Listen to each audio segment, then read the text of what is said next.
We are going through exercise 6E, and in this video I'll be answering question 2A, which is asking us to sketch the graphs of the following functions.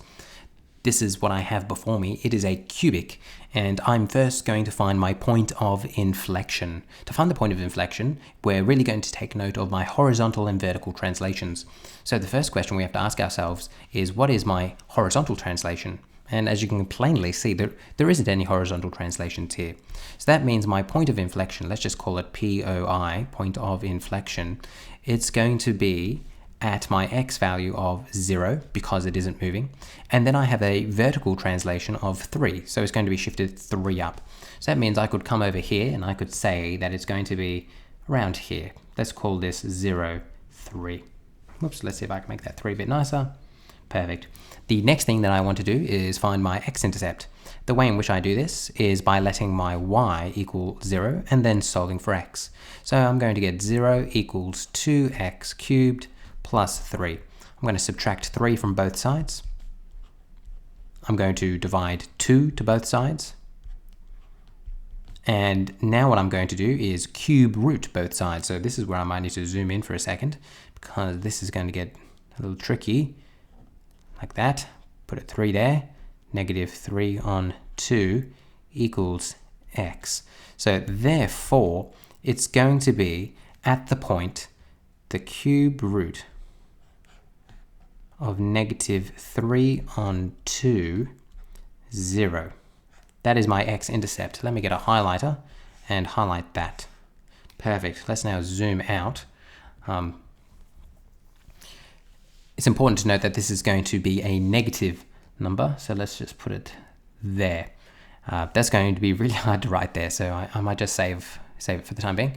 Let's now find my y-intercept, and let's zoom in again to do this. It's always fun to zoom in.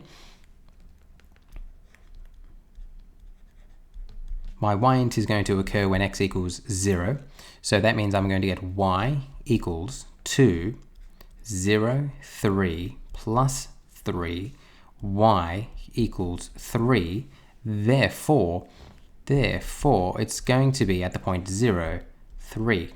How easy is that? Let's come over here and let's just put that in.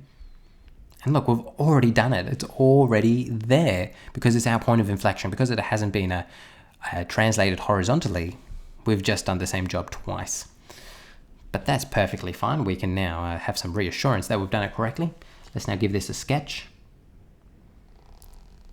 Well, sometimes it's better if I just do swipes. There we go. Then ready. It's going to be stationary at that point. Then it's going to go back up. This is a beautiful graph. Look at this graph. It's amazing. Oh, not the best at towards the end. Oh, spoke too soon. All right, that is, I can live with this. And we should always try to label this point, but that is just a horrific number right there. But let's just do it anyway. Let's just grab this, Control C. Let's shrink it down. That's going to be that point right there. Can I get rid of the highlight?